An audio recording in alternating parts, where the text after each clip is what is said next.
할렐루야, 할렐루야. 사랑으로 축복합니다. 설교 제목은 입술의 권세입니다. 제가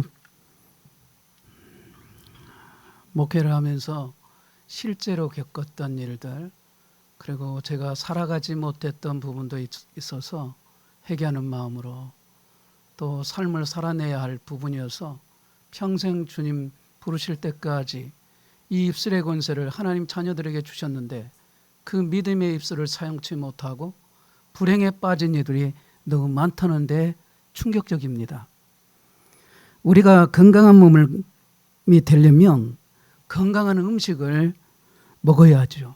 마찬가지로 우리가 영이 강해지기 위해서는 영의 음식인 하나님의 말씀이 계속 우리 안에 들어왔을 때 우리의 영은 강해지고 건강한 영이 되어집니다. 쓰레기를 먹고 있으면서 영이 강해질 거라고 생각한다는 것은 자기를 속이는 것이에요. 더럽고 악하고 별 의미 없는 것들을 보고 듣고 밤마다 잠자기 전에 또 그런 것들을 보고 듣고 하고 있는데 영이 강해질 거라고 생각한다는 것은 스스로에게 있어서도 기만한 일이 되는 것입니다. 그래서 여러분의 영이 강해질 것이냐, 영이 약해질 것이냐라고 하는 이 싸움은 무엇을 보고 듣고 말하는가의 싸움이에요. 보는 것, 듣는 것, 말하는 것, 이것은 아주 중요한 영적인 싸움입니다. 계속 하나님의 말씀을 보고 듣는 사람은 기본적으로 영이 강해질 수밖에 없어요. 여러분의 이 영적 건강에 좋은 하나님의 말씀을 계속해서 잘 먹으시기를 주의 이름으로 축복합니다. 그래야 건강한 영이 되어지는 거죠. 그러나 계속 세상 것들을 보고 듣는 사람은 세상 영이 강해질 수밖에 없어요. 그렇지 않습니까?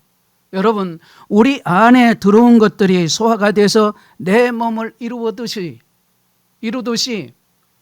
내가 보고 듣는 거, 내가 하는 말이 내 마음, 즉 영혼을 구성하게 되는 겁니다. 그래서 말은 영에 속한 기능을 가지고 있고 어떤 분은 말은 영이다고까지 말을 표현하고 있습니다. 그 틀림이 없는 말이에요. 그러므로 여러분들이 어떤 말을 하나에 따라서 그게 그 큰 영향을 미치게 되는 것입니다. 성경에 보면 열 정탐꾼 얘기를 여러분이 잘 알 것입니다. 열 정탐꾼이 돌아와서 부정적인 얘기를 했을 때 백성 전체에 바로 영적인 그 기류가 확 바뀌어버립니다. 낙심해서 넘어지게 된 거예요. 그 악한 말로 영적 기류를 완전히 바꿔버립니다. 말이라고 하는 게 바로 그겁니다. 말이라고 하는 것이 영적인 분위기를 바꿔요. 말은 영에 속한 기능을 가지고 있기 때문에 그렇습니다. 그래서 우리가 어떤 말을 하나에 따라 영이 살아나기도 하고 어떤 말을 하느냐에 따라서 그 영혼이 침체가 되는 경우도 있고, 이걸 우리가 흔히 내가 시험 들었다고 말을 하고 상처받았다고 말을 하는 경우들이 바로 여기에서 나타나는 것입니다. 여러분 잊지 마세요. 말은 영에 속한 기능이에요. 우리 인간은 육체적인 그런 부분과 영적인 부분 모두가 다 가지고 있는 바로 사람이에요. 하나님의 형상대로 지음을 받은 하나님의 백성이에요. 그래서 영이 침체되면 심지어는 죽기도 해요. 이 말이 가져오는 영적인 영향, 첫 번째는 뭐냐면 수혜자 또는 피해자가 자기 자신이라는 거예요. 왜 그 말하는 것을 하는가? 제일 먼저 듣는 사람이 자기 자신이에요. 요즘 학생들이 욕을 많이 한다고 하는데 그 욕을 남을 향해서 하는 것 같지만 결국은 그 욕이 나에게 돌아온다는 생각하고 욕을 끊어야 합니다. 의도적으로 하지 않으려고 해야 돼요. 무슨 일이 안 되면 쉽게 망했어, 망했네, 정말 중요한 합격에 필요한 자기 소개서를 제출하고 잘 썼냐고 그렇게 들어보면 망했다고 하는 사람이 너무 많은 거예요. 왜 그럴까요? 겸손해서 그럴까요? 여러분, 말은 영에 속한 기능이기 때문에 말을 잘해야 돼요. 그래야 내가 건강합니다. 제가 여기서 말하는 육적인 건강뿐만 아니라 여러분의 영혼도, 여러분 마음도 건강해야 되는 거예요. 제가 지금까지 경험한 바는 정말 듣고 많은 사람을 만나봤지만 건강한 사람 많지 않다는 것을 보았어요. 그래서 오늘 저는 지금도 이 사단은 계속해서 입술,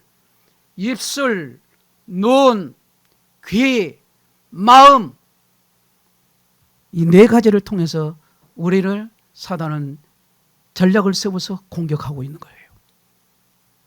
오늘 저는 여러분의 삶을 송두리째 바꿀 수 있는 가장 강력한 영적 무기, 입술의 권세에 대해서 말씀을 나누려고 하는 것입니다. 잠언서 18장 21절 말씀 다 같이 한 목소리로 시작. 죽고 사는 것이 혀의 힘에 달렸나니 혀를 쓰기 좋아하는 자는 혀의 열매를 먹으리라. 아멘. 여러분, 이 말씀은 우리에게 명확한 진리를 선포하고 있는 거예요. 사람들은 화가 날 때 무심코 내뱉는 그 불평, 짜증, 또 두려울 때 쏟아내는 한숨, 좌절감에 사로잡혀 쏟아내는 비판적인 단어들을 그저 감정의 배설물이란 뿐이라고 그렇게 단순하게 생각하지만, 그러나 영적인 현실은 전혀 다릅니다. 말은 결코 사라지지 않아요. 말은 영적인 에너지가 있습니다. 말은 오늘날 우리 세상의 현실에 심어진 씨앗과도 같다는 것이요. 말이 씨앗이다, 말이 씨가 된다, 이런 말 하지 않습니까? 하나님께서는 이 기대하고 아름다운 우주를 말씀으로 창조하셨음을 여러분 믿고 있죠. 말씀으로 천지 만물을 창조하셨느니라. 태초의 말씀이, 그 말씀을 하나님이 천지를 창조하셨느니라고 하는 창세기 1장 1절 말씀을 믿는 그 신앙을 가리켜 우리는 창조신앙이라고 말합니다. 하나님의 선포된 그 말씀이 물질 세계를 창조해냈습니다. 그런데 더 놀라운 사실은 우리가 하나님 형상대로 창조가 되었다라는 것, 이 말씀을 하신 거예요. 얼굴 생김새가 닮았다는 뜻이 아니라 우리가 하나님처럼 창조적 권능을 가진 영적인 전제로 지음을 받았다는 사실을 말씀하고 있는 거예요. 그리고 그 창조적 권능의 핵심이 바로 우리의 이 혀, 우리의 말, 여기에 있다는 사실을 가르쳐주고 있습니다. 반대로 무언가를 파괴하고 있다는 것도 아울러서 알 수가 있어요. 지금 여러분의 삶을 가만히 돌아보십시오. 여러분의 입술은 그동안 어떤 씨앗을 뿌려왔습니까? 아침에 눈을 뜨자마자 피곤해 죽겠다, 내 인생은 왜 이렇게 꼬일까, 이게 습관적으로 내뱉지는 않느냐 말이에요. 나는 도저히 희망이 없다라고 선언하지 않느냐 말이에요. 작은 통증에도 나는 병에 걸려서 이러다 큰일 날 거야, 이러면서 두려움을 자기 입 밖으로 내지는 않냐 말이에요. 저도 여러분들 여기는 예가 아니란 말입니다. 악한 영들은 여러분의 그 부정적인 선포를 간절히 기다리고 있다는 사실을 아십니까? 여러분이 나는 안 돼, 나는 망했어 라고 말하는 순간 그것은 영적인 세계에 내려지는 합법적인 명령이 되는 것입니다. 야고보서 3장 4절 우리에게 분명히 말씀합니다. 또 배를 보라, 그렇게 크고 광풍에 밀려가는 것들을 지극히 작은 키로서 사공의 뜻대로 운전하나니 이와 같이 혀도 작은 지초로 돼 큰 것을 자랑하는도다. 여러분의 인생에 지금 파도가 몰아치고 이온이라고 하는 암초가 앞을 가로막고 질병이라고 하는 태풍이 여러분을 집어삼킨다 할지라도 저와 여러분들은 하나님의 자녀이기 때문에 절망하지 말라고 가르치는 겁니다. 누가 그렇게 말씀하십니까? 하나님께서 말입니다. 여러분의 인생을 조종하는 방향타는 그 환경이 아니라 여러분의 믿음의 입술이에요. 믿음의 입술은 죽은 마음을 살리고 어두운 현실에서도 생명의 길을 열어가는 겁니다. 환경도 우리를 속이고요, 감정도 우리를 속여요. 그래서 이랬다 저랬다 하는 것입니다. 믿음의 싸움이 가장 치열한 곳이 내 생각과 마음이에요. 우리는 환경의 노예가 되지 맙시다. 감정대로 하지 살지 맙시다. 아멘이 적은 분께 여러분의 자신을 하나님께서 역사하실 줄로 믿어요.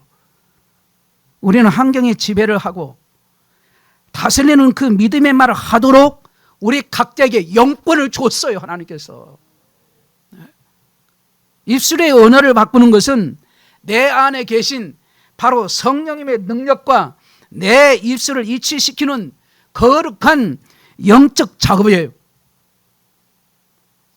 우리의 언어를 통해서 그 기적을 현실로 쏟아내게 만드는 그 권세가 바로 입술의 언어를 바꾸는 것으로부터 시작되는 겁니다. 그래서 저와 여러분들은 말씀을 받음과 동시에 교육받고 훈련받고 난 다음에 그 말씀을 내 삶에 이루어지기 위해서 기도가 없으면 안 되는 거예요. 입술의 이 언어를 바꾸신 분이 성령 하나님이란 말입니다. 우리가 하나님 자녀답게 복을 받으며 살기 위해서 우리가 먼저 해야 할 싸움이 있습니다. 그건 바로 말하는 습관, 그 말을, 잘못된 그 말을 고치는 거예요. 이것은 아주 실제적이고 치열한 바로 우리의 머릿속에서 깊이 뿌리 박힌 그 박힌 오래된 언어의 습관을 뜯어 고치는 거, 그게 영적 싸움이에요. 이걸 모르는 사람이 너무 많아요. 저는 오늘 이 말씀을 전하기 위해서 정말 몸부림을 다했습니다. 기도하면서 얼마나 하고 싶지 않는 생각까지 생기더라고요. 심지어는 제 아내와 굉장히 이 마음에 고민과 범민이 생기다 보니까 이게 그래도 목사님 전해야 합니다.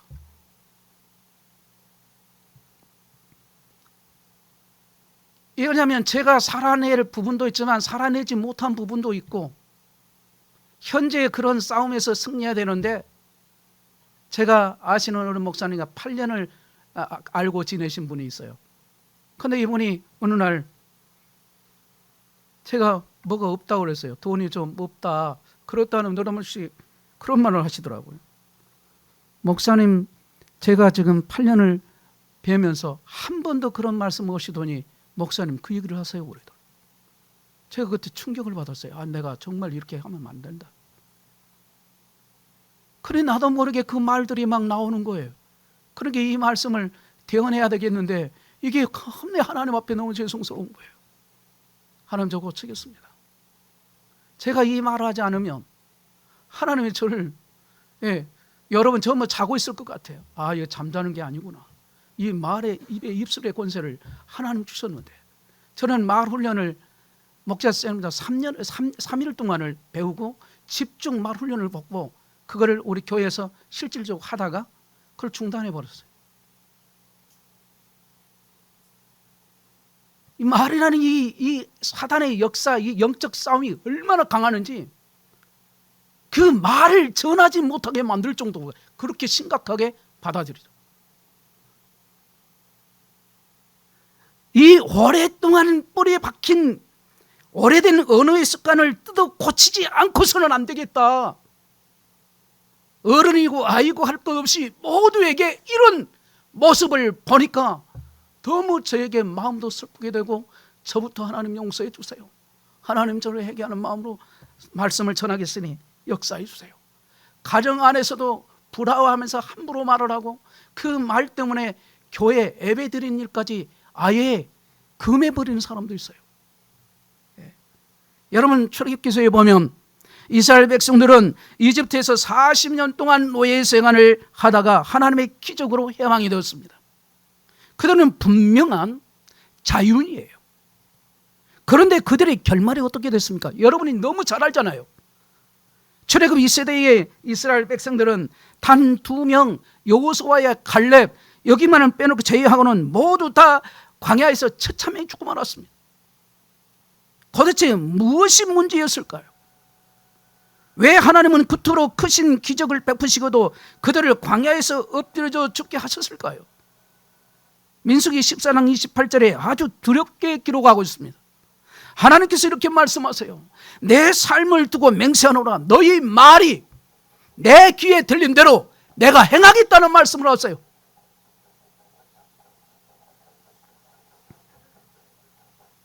이스라엘 백성들의 비극은 바로 그들의 입술에서 있었다는 사실을 알 수가 있습니다. 그들의 몸은 애굽의 채찍에서 벗어났지만 그들의 마음과 입술은 여전히 애굽의 노예 상태에 머물러 있었던 거예요. 조금만 물이 없어도, 조금만 길이 험해도 그들은 즉각 불평의 언어를 쏟아냈습니다. 우리를 이 광야에서 죽게 하려고 데려왔느냐, 차라리 애굽으로 돌아간 것이 낫다는 말을 해요. 우리는 메뚜기 같아서 다 죽고 말 것이라고 말을 해요. 여러분, 이 얼마나 무서운 일입니까? 이스라엘 백성들이 하니까 지금 이 시대에 사는 저와 여러분들은, 아, 이스라엘 백성들은 그렇지 나하고는 아무 상관없다, 그리고 예배 시간에 딴점 피우는 거예요. 그래서 다른 거랑 말씀을 들어야 내가 사는데 말씀을 듣지 않으려고 말씀을, 이 귀를 닫아버리는 거예요. 그들은 자신의 입으로 광야에서 죽겠다고 끊임없이 그들의 입으로 그들이 선포했고, 우리는 메뚜기 같다고 자신들을 저주한 겁니다. 영적 세계는 그들의 입술에서 나온 명령을 정확하게 접수했어요. 하나님은 그들의 선포하는 그 저주의 말대로 그들을 광야에서 죽게 되어지게 만드는 거예요. 그 죽음이라는 게 얼마나 무섭습니까, 여러분? 오늘날 수많은 사람들이 심지어 매주 교회에 나가 기적을 부르짖는 성도들조차도 이 광야의 이스라엘 백성들과 똑같은 영적인 비극을 겪고 있는 모습이 어쩌면 우리들의 모습이라 할 수 있어요. 누가 부인할 줄 알 수 있습니까? 몸은 자유로운 현대인이요, 마음으로는 축복을 강구하면서 입술은 열기만 하면 쏟아지는 것은 노예의 언어인 것입니다. 내가 그렇지 뭐, 자기 비하의 언어, 망했어, 난 안 돼, 절대로 이 병은 절대 못 고치는, 나는 이제 끝났어, 아무리 노력해도 나는 안 돼, 세상은 불평하잖아. 그리고 자기만 상처받고 자기만 어려운 것만 생각하는 거예요. 여러분, 이런 말들은 단순한 푸념이 아니에요.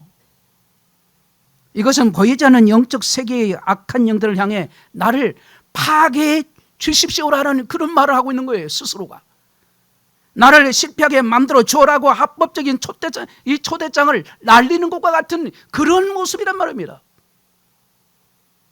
여러분의 무심코 내뱉은 그 패배주의의 언어들은 여러분의 잠재의식에, 심지어 여러분의 그 모든 행동과 선택을 이 실패의 방향으로 몰고 가는 거예요.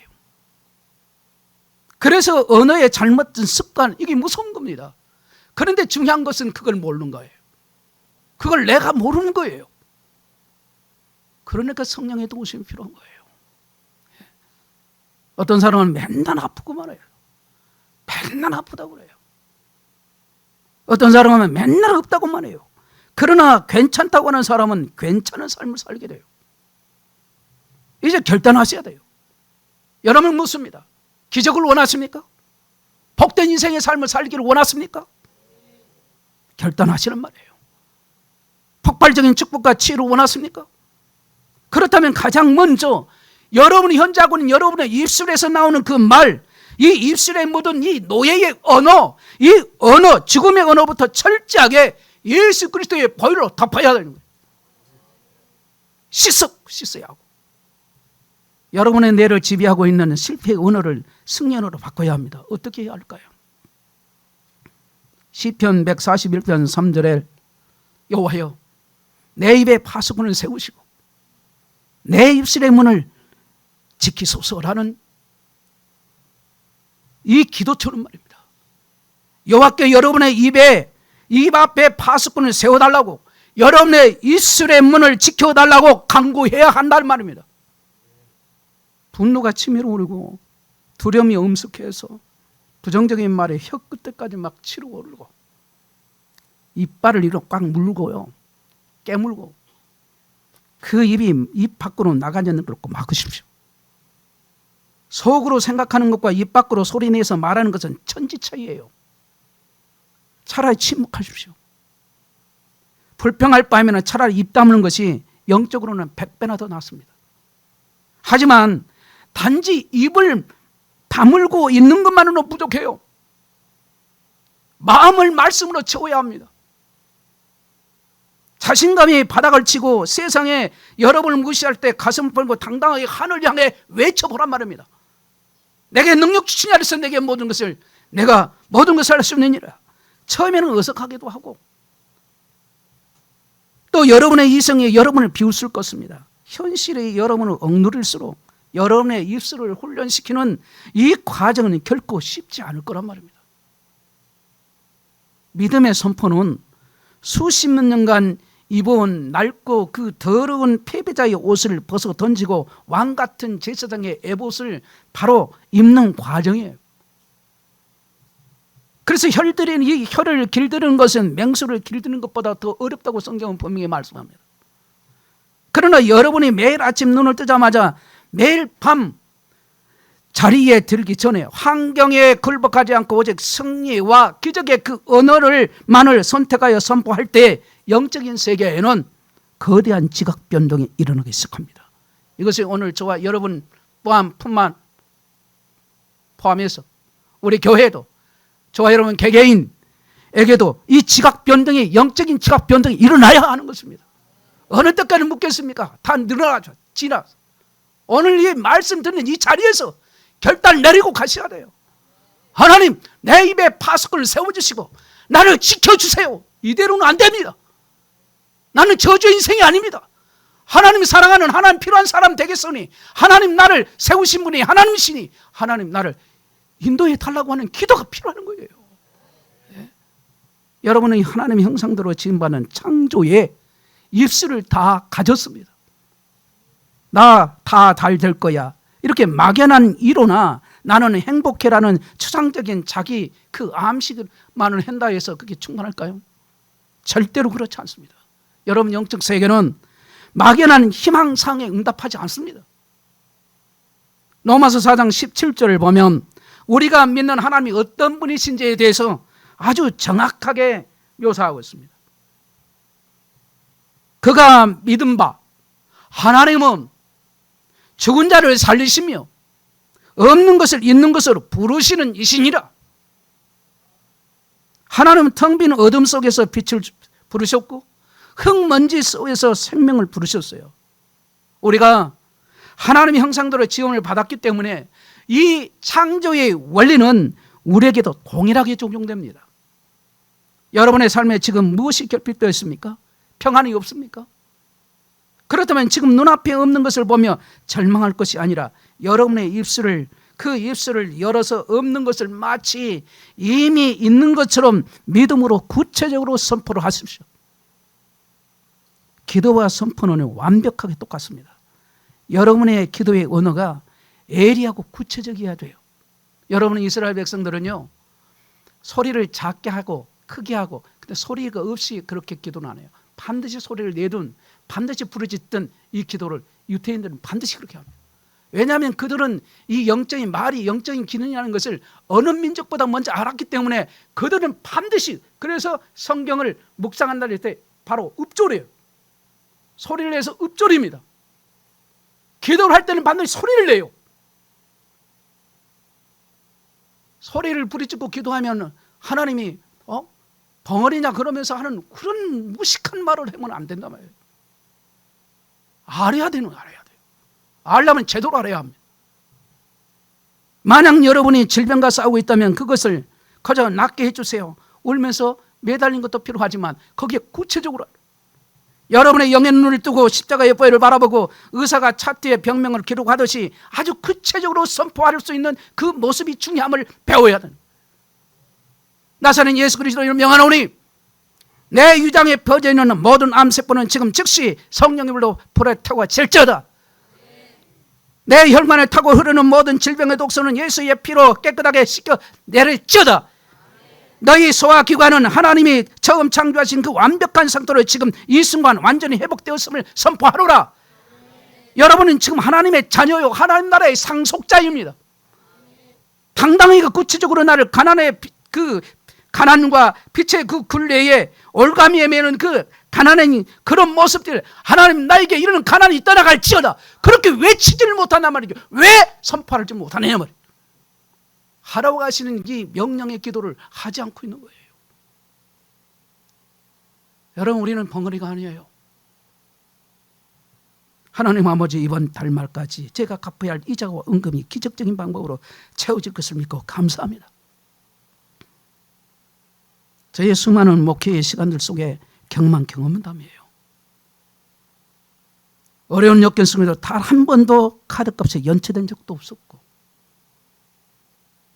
갚아야 할 거 다 갚게 하셨어요. 그래서 거기에서 깨달은 바가 돈으로 하는 게 아니고 믿음으로 하고, 하나님 은혜 베푸시면 도와주시면 된다. 이것이 저의 삶이에요. 왜 제가 이렇게 당당히 말할 수 있을까요? 왜 부끄러움 없이 그렇게 말했을까요? 물론 먹고 채소가 좀 더 많이 있지만 저를 긍휼히 여겨주셔서, 불쌍히 여기소서. 하나님께서 나의 사업장 또는 직장에 동서남북으로 의인들을 보내주시고 맡겼던 계약에 뚫리시고 풍성한 재정의 축복이 이미 내 삶에 임하셨음을 예수 그리스도 이름으로 선포하란 말이에요. 어떻습니까? 막연한 기도와 구체적인 선포의 차를 느끼시겠습니까? 창세기 1장 2절을 보면 땅이 혼돈하고 공허하고 하며 흑암이 깊은 위에 있고 하나님의 영이 수면 위에 운행하시니라는 말씀을 분명히 기록하고 있습니다. 여기 운행하시니라는 이 단어는 어미 새가 알을 부화시키기 위해서 그 위에 엎드려 따뜻하게 품고 있는 상태를 의미할 때 쓰는 단어예요. 알을 품고 있는 기간에는 겉으로 보기에는 아무런 변화가 없는 처럼 보일 수 있습니다. 어미 닭이 알을 품고 있을 때 알 껍데기 밖에는 내부에 무슨 일이 일어난지를 보이지 않아요. 현실은 여전히 냉혹해 보이고 그대로이고 별 차이 없는 것처럼 느껴질 수 있습니다. 그러나 여러분 알아야 할 건, 마귀는 이때를 틈타서 여러분의 귀에 속삭인단 말이에요. 그게 봐라, 네가 그렇게 예쳐도 아무 일도 되지 않잖아. 다 소용없는 짓이야. 포기해. 기도한다고 다 되냐? 바로 이 순간이 여러분의 믿음이 시험받는 절대적인 위기의 순간이지, 여기는 바로 기회의 순간이기도 된단 말이에요. 거기서 넘어지지 말아요. 여러분 선포하셨습니까? 없는 것을 있는 것처럼 부르셨냔 말이에요. 믿음은 바라는 그대로 실상이라 했어요. 끝까지 흔들리지 말아. 눈에 보이는 현상에 속지 마세요. 영적인 선세는 분명히 존재하고 있어요. 그걸 염두에 둬야 돼요. 의심이 밀려올 때마다 오히려 더 믿음으로, 더 큰 소리로, 그렇게 더 구체적으로 여러분의 그 기적이 이미 이루어졌음을 감사하고 찬양하란 말이에요. 나는 보이지 않고도 믿습니다. 내 눈앞의 현실은 여전히 폭풍이지만 영적인 세계에서는 이미 맑게 갠 하늘과 축복의 태양이 떠오르 있음을 나는 내 입술로 확정합니다. 이것이 바로 세상을 이기는 믿음이요, 미래를 꿈꾸는 입술의 권세예요. 이 입술의 권세를 하나님은 저와 여러분에게 사연화가 그랬지 입 다물고 있으란 말을 하지 않던 말이죠. 창세기에서 하나님은 그 캄캄한 밤 절망에 빠진 늙은 아브라함을 장막 밖으로 이끌고 나가셨어요. 그리고 고개를 들어 밤하늘을 보라고 그래요. 포기하셨단 말이에요. 네 자손이 이와 같으리라. 하나님이 왜 굳이 아브라함을 밖으로 데리고 나가셨을까요? 그냥 장막 안에서 내가 너에게 아들을 주겠다고 말씀하셔도 충분하지 않겠어요? 여러분 잘 보셔야 돼요. 하나님은 아브라함의 마음속에 있는 불안과 절망의 생각을 지우고 무한한 생육과 번성의 생각을 그 마음에 심어주기 위해서 그렇게 하신 거예요. 아브라함이 밤하늘에 쏟아지는 듯한 그 빛나는 수만 개의 셀 수 없을 만큼 많은 그 별들을 바라보면서 그 별들이 모두 자신의 자손이 되어 자신을 아버지라고 부르는 환상을 그리고 시각화해서 보여준 겁니다. 창세기 17장에서 아브라함은 여러 민족의 아버지라, 사라라는 여러 민족의 어머니로 이름을 바꿔줬단 말이에요. 이름을 바꾼다는 것은 이처럼 곧 입술의 선포를 바꾼다는 뜻이에요. 여러분 상상해 보세요. 90세 아주 늙어서 아이를 낳을 수 없잖아요. 일반 상식은. 그 부부에게 자식 하나 없는 주제로 서로를 향해서 12개의 아버지, 어머니 이렇게 부르게 된 거예요.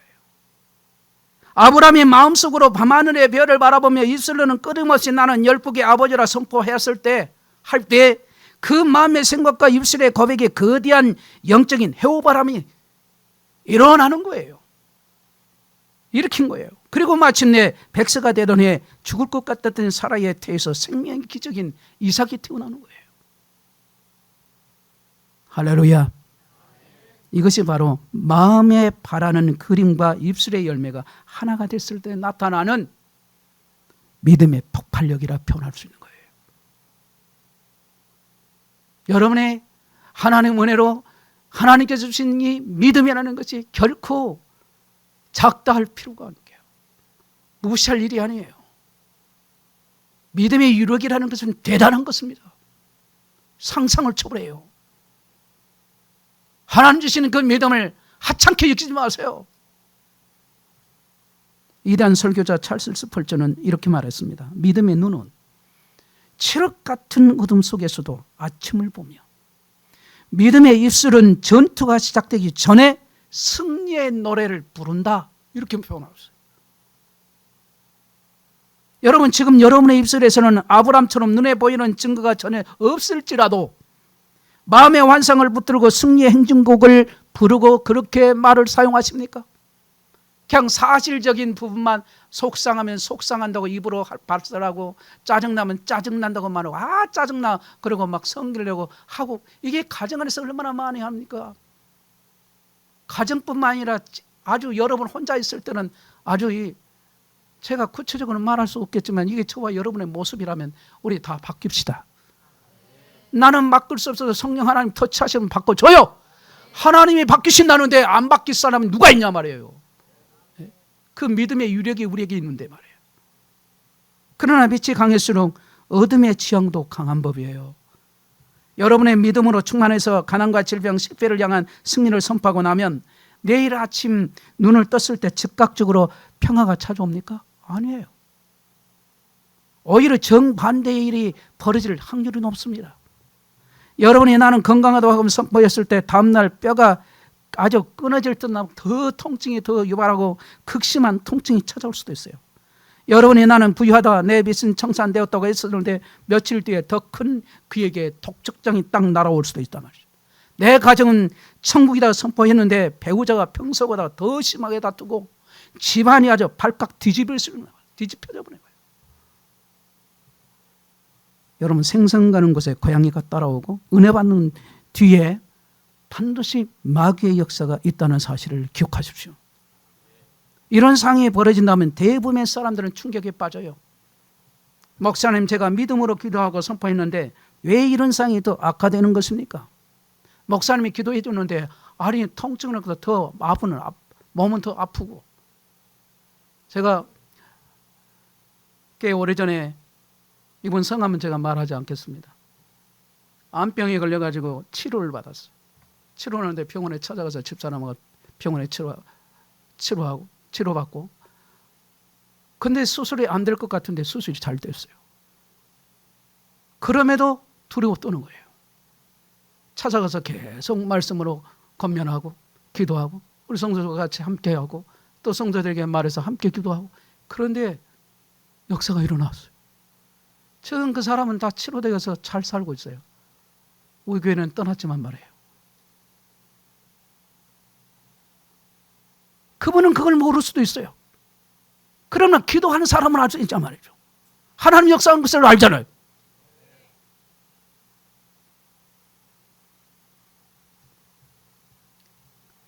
믿음으로 제가 기도했는데 선포했는데 상황이 더 악화된 것입니까? 왜 그렇습니까? 하나님이 저를 버리셨습니까?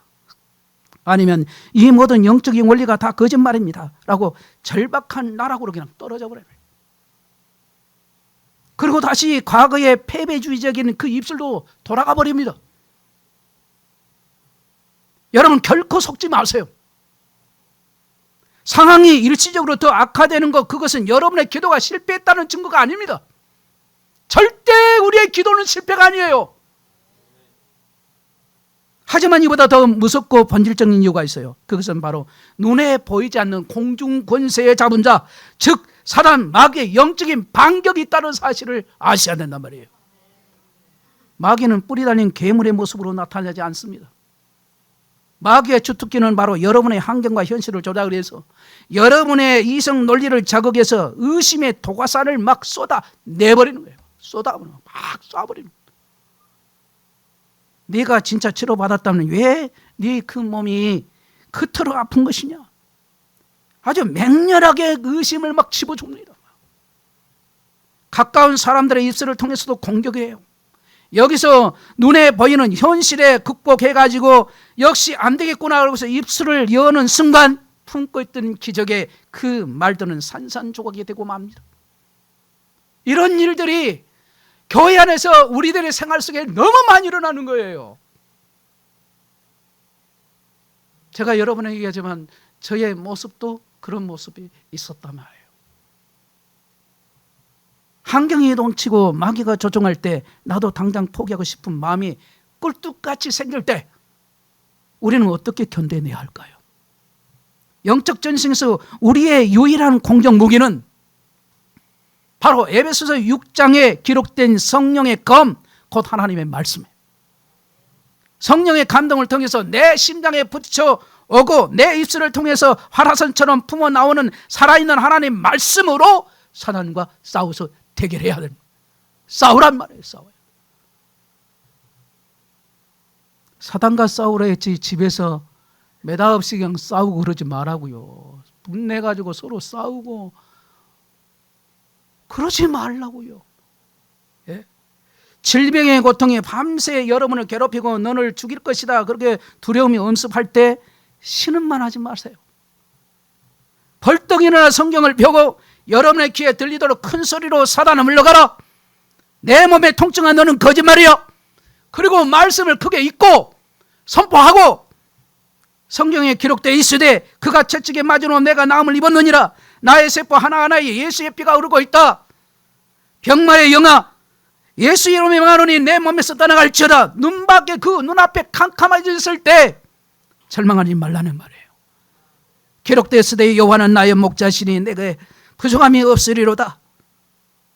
나의 하나님이 그리스도 예수 안에서 영광 가운데 그 풍성한 대로 나의 모든 것을 채워주실 것이다. 그러면서 말씀을 읽을 때마다 그 말씀에 아멘하고 그 말씀을 붙잡고 기도하고 그 믿어질 때까지 기도하란 말이에요. 믿어질 때까지. 말씀을 읽으면서 믿어지지 않으면 하나님 이 말씀이 내 생활 속에 이루어지게 도와주세요. 내가 이 믿음 없는 이 모습에 하나님이 기록된 이 말씀을 내가 믿지 않는 이 악한 내 마음을 용서하시고 믿게 해달라고 기도하란 말이에요. 아멘. 그런데 그 믿지를 않아요. 여러분의 두려움을 뚫고 입술을 열어서 하나님의 말씀을 믿음으로 선포할 때 여러분의 입에서는 성령의 말씀이 튀어나와서 흑암의 결박을 풀어버리는 거예요. 끊어버리는 거예요.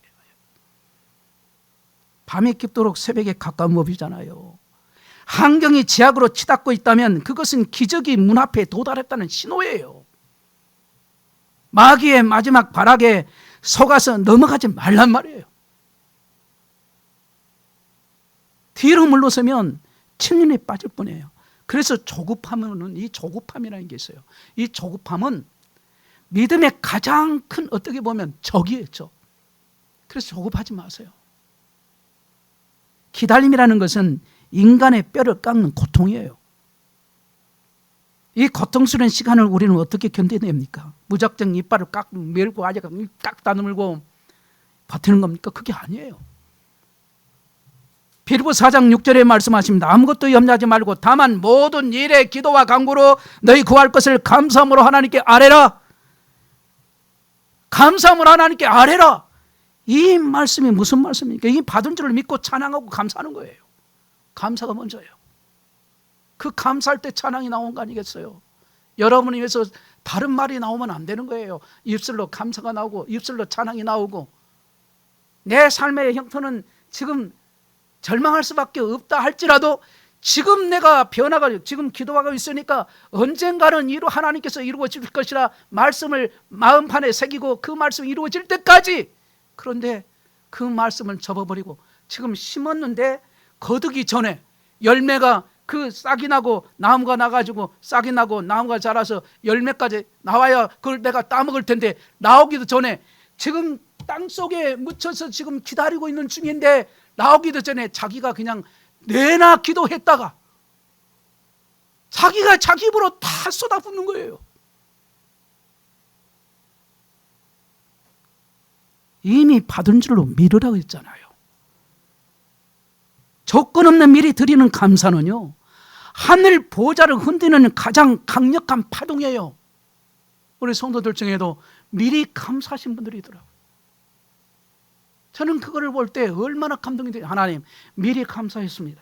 하나님, 이 감사가 어떤 기도 제목인지는 알지는 모르나 하나님 역사에 주옵소서.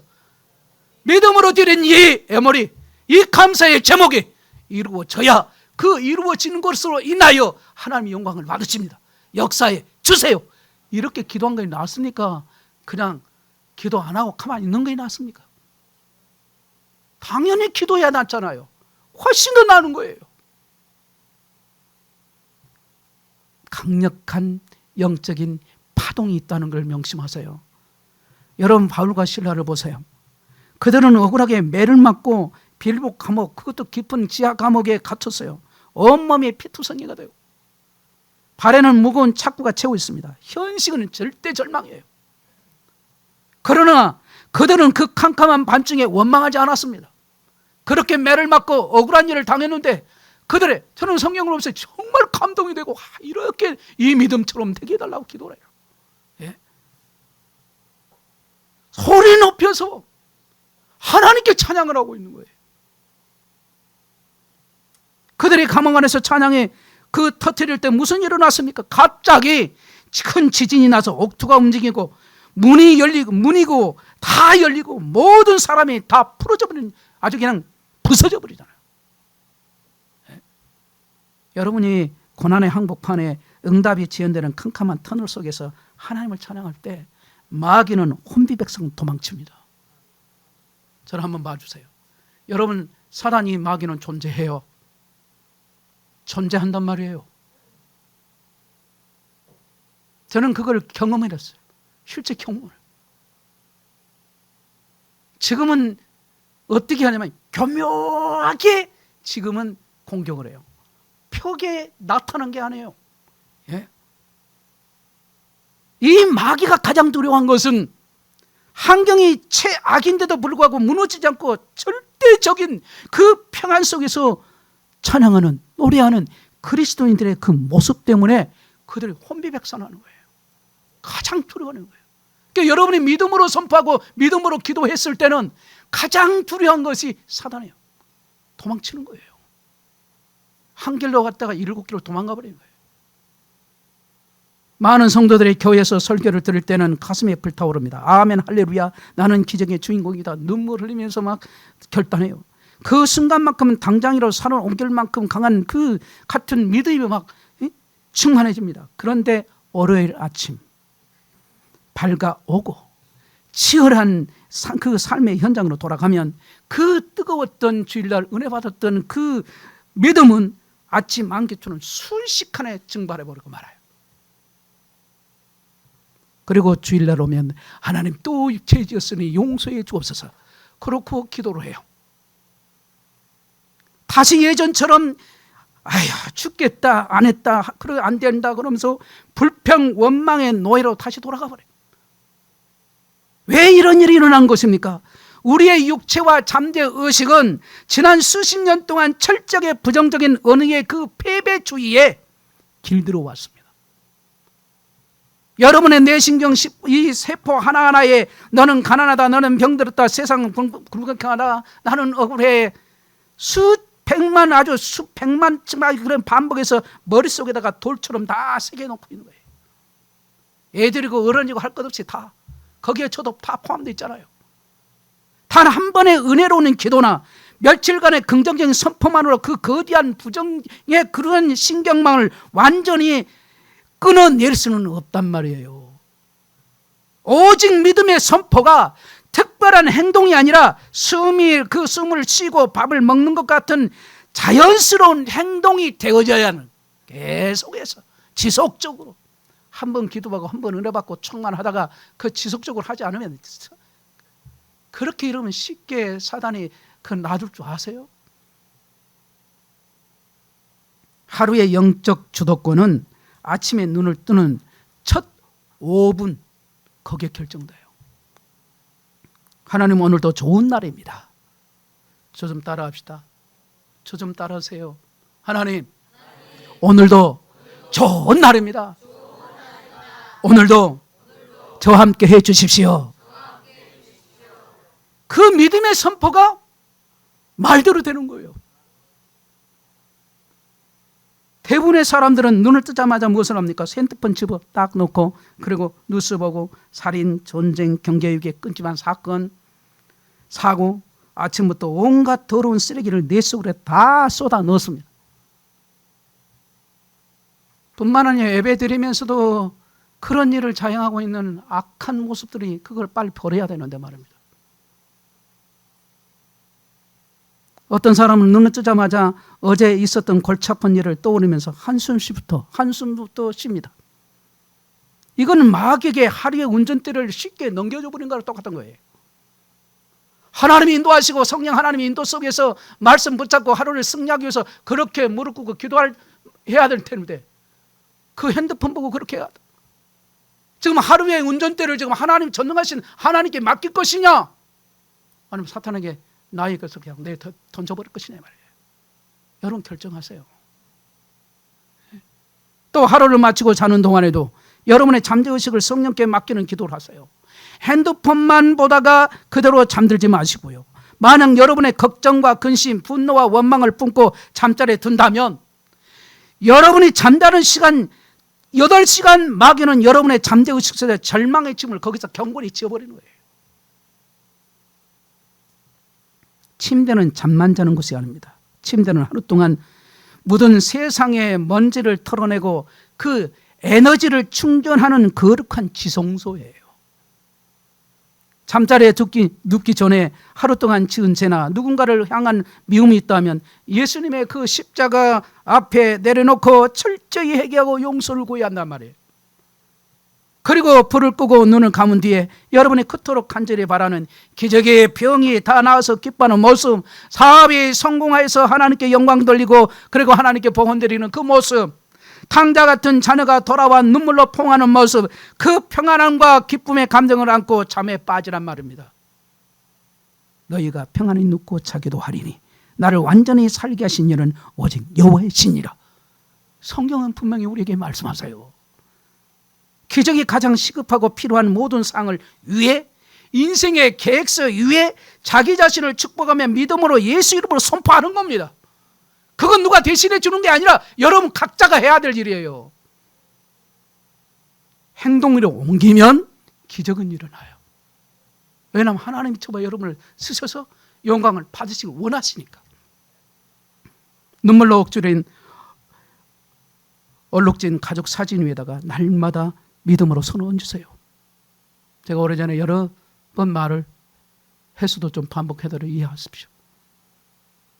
저도 청년 시절 가족 사진을 놓고 3년의 시간 동안 온 가족의 구원을 위해서 새벽 기도를 하겠어요. 그 사진에 손을 얹고 눈물의 기도를 드렸습니다. 하루가 아니라 3년이에요. 물론 성령의 크신 감동이 있었기에 그 시간을 포기하지 않고 버티면서 기도할 수가 있었어요. 기도할 때마다 눈물밖에 나지 않았습니다. 내 가족이, 내 어머니 아버지 지옥 갈 거니까, 지옥 가면 안 되니까 하나님 은혜 주세요. 눈물밖에 안 나요. 그 눈물의 기도로 하나님 은혜 베푸신 것이 내가 했기 때문이 아니래요. 제가 그걸 말하고 준 게 아니에요. 뜨거운 눈물의 기도는 결국 영혼권의 기적을 하나님께 주셨습니다. 사람의 인생은 환경에 의해서 결정되는 것처럼 보이지만 실제로는 내 마음의 그 방향에 따라서 움직이는 거예요. 그래서 마음이 가는 대로 가요. 그리고 그 마음의 결정은 뭐를 통해 드러납니까? 입술을 통해서 드러나요. 그래서 성경은 이 말의 중요성을 계속해서 반복하시고 중요하기 때문에 중요한 것을 말씀하잖아요. 말은 마음의 열매이고 믿음의 방향이고 영혼의 상태를 드러내는 통로예입니다. 그러니까 여러분의 까칠까칠하게 말 함부로 하는 사람들은 그런 영적으로 상태에 문제가 있는 거예요. 딱 들어보면 알 수 있잖아요. 나만이 아니에요. 여러분도 다 알아요. 누구든지. 성 내보세요. 있을 때 성 사내고 안 해도 그 영적인 기류를 통해서 다 알게 돼요. 숨긴다고 되는 것 같아서요. 제가 지금 평안히 설교를 하는지 안 하는지 여러분이 다 알고 있잖아요. 말은 안 해도 다 알아요. 네. 다 압니다. 왜냐하면 영적인 존재, 하나님의 형상으로 지금 받았기 때문에 그래요.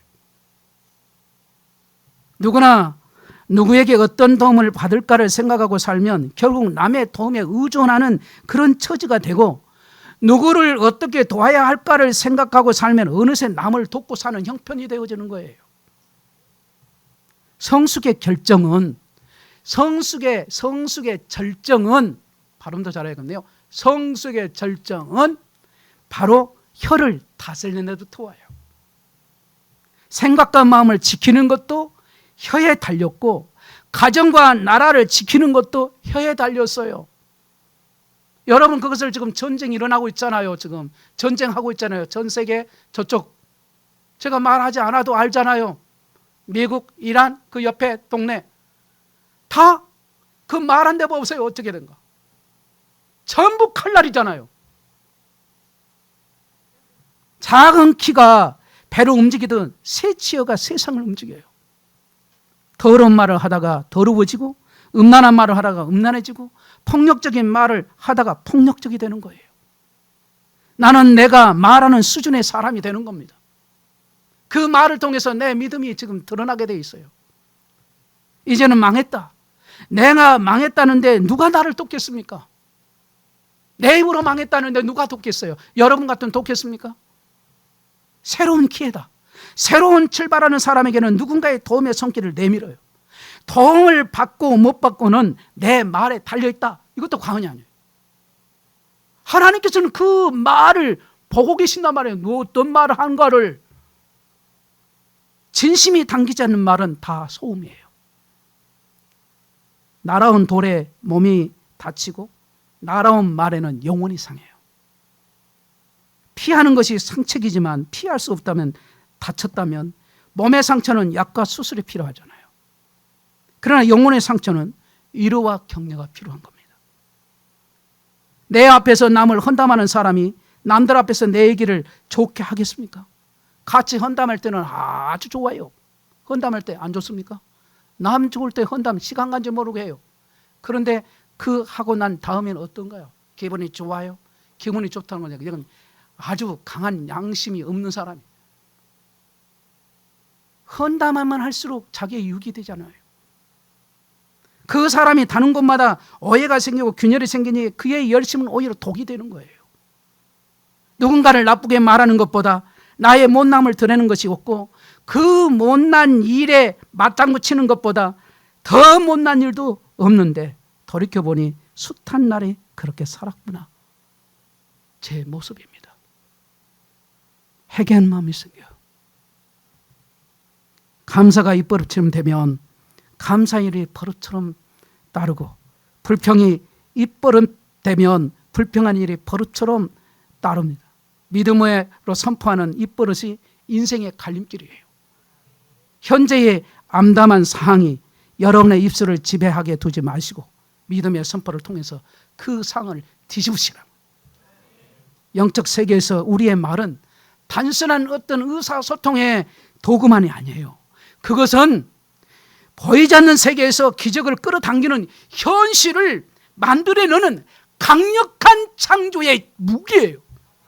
저와 여러분에게 이 무기가 있단 말이에요. 무기를 잘 사용하란 말입니다. 오늘 여러분의 상황을 향해서 어떤 승리의 선포를 하시겠습니까? 이제 말씀을 맺겠습니다. 오늘부터 여러분의 인생은 단 1초도 예전과 같지 않을 것입니다. 오늘 받은 말씀을 여러분의 삶 현장 속에서 그렇게 적용한다면요, 여러분은 승리자예요. 여러분은 위대한 기적의 주인공이에요. 살아 역사하시는 우리 주 예수 그리스도의 이름으로 뜨겁게 그렇게 예수 이름으로 축복합니다. 입술을 지키는 것은 자신의 영혼을 보존하는 기림을 뿐만 아니라 타인의 영혼을 돌보는 매우 소중한 일이에요. 나 자신과 타인을 위해서 날마다 입술의 지혜를 구하면서 말하는 우리 모두가 되기를 주의 이름으로 축원합니다. 축복합니다. 기도합니다.